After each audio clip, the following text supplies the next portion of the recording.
राहुल जी से हाथापाई की गई।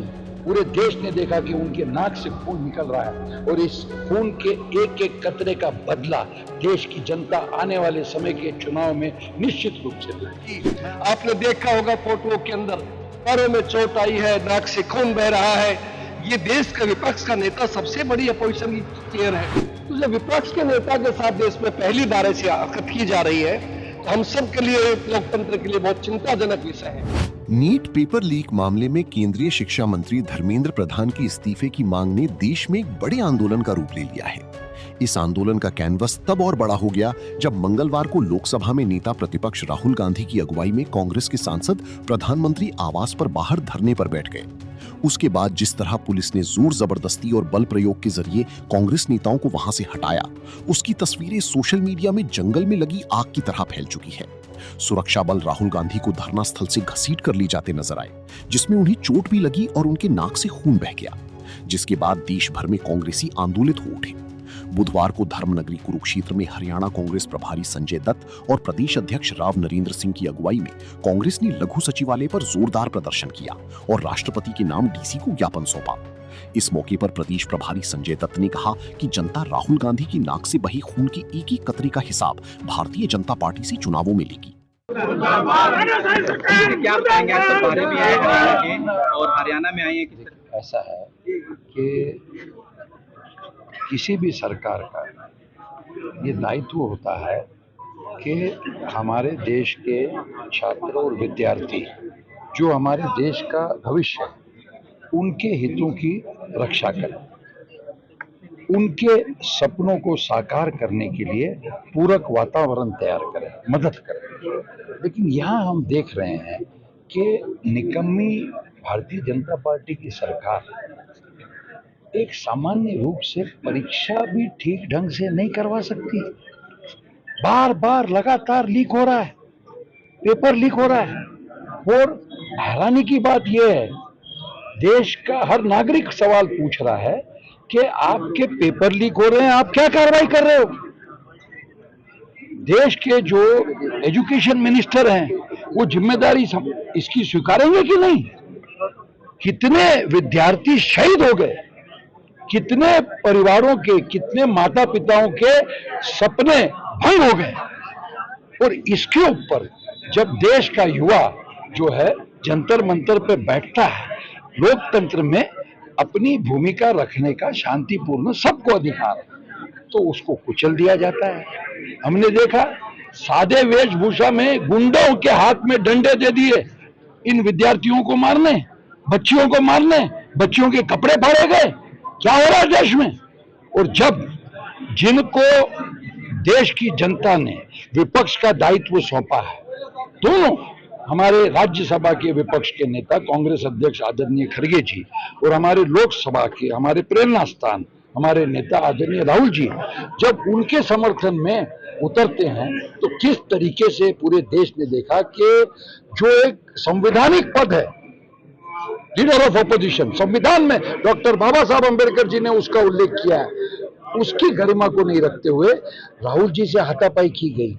पूरे देश ने देखा कि उनके नाक से खून निकल रहा है और इस खून के एक एक कतरे का बदला देश की जनता आने वाले समय के चुनाव में निश्चित रूप से देगी। मैं आपको सिर्फ इतना बताना चाहता हूं कि हरियाणा कांग्रेस के अध्यक्ष और सभी हमारे जो वरिष्ठ हमारे आज भी उपस्थित हैं, वरिष्ठ हमारे विधायक, पूर्व मंत्री, पूर्व स्पीकर अशोक अरोड़ा जी, राम कालरा जी, मेवा सिंह जी जो हमारे पूर्व विधायक हैं और जिला अध्यक्ष हैं, कल मंजीत जी भी थे, सभी हर जिले में आज जो है दोपहर को डीसी ऑफिस के बाहर ये आंदोलन हो रहा है।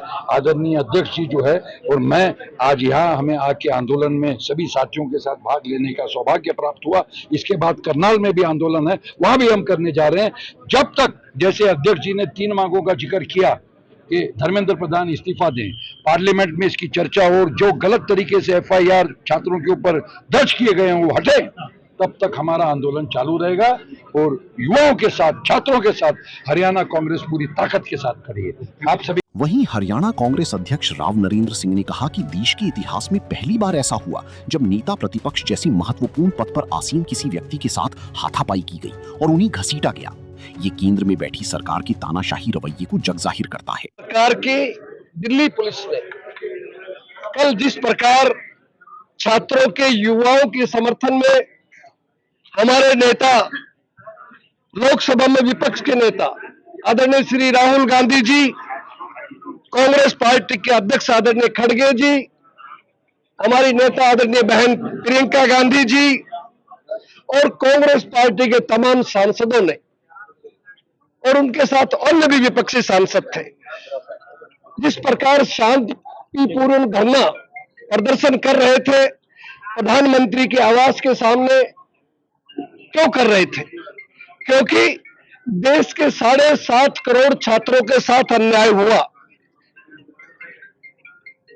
और जिस तरह से नीट का पेपर लीक हुआ और उससे छात्रों में जो आत्महत्या करने की बात आई, उससे हमारे नेता आदरणीय राहुल जी का दिल पसीज गया।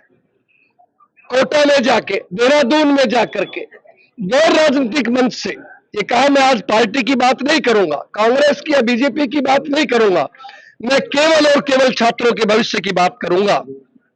उस नेता के साथ में ऐसा व्यवहार, और जब देश के लोग, आजाद देश के अंदर अगर जंतर मंतर जो स्थान फिक्स किया हुआ है, निश्चित किया हुआ है, वहां कोई शांतिपूर्ण तरीके से धरना करे, अनशन करे और तानाशाही सरकार उसको अनशन न करना दे और उन छात्रों पे, उन युवाओं के ऊपर लाठीचार्ज किया जाए, बर्बरतापूर्ण कार्रवाई की जाए, और ऐसी कार्रवाई हमारे नेता राहुल गांधी जी के साथ की।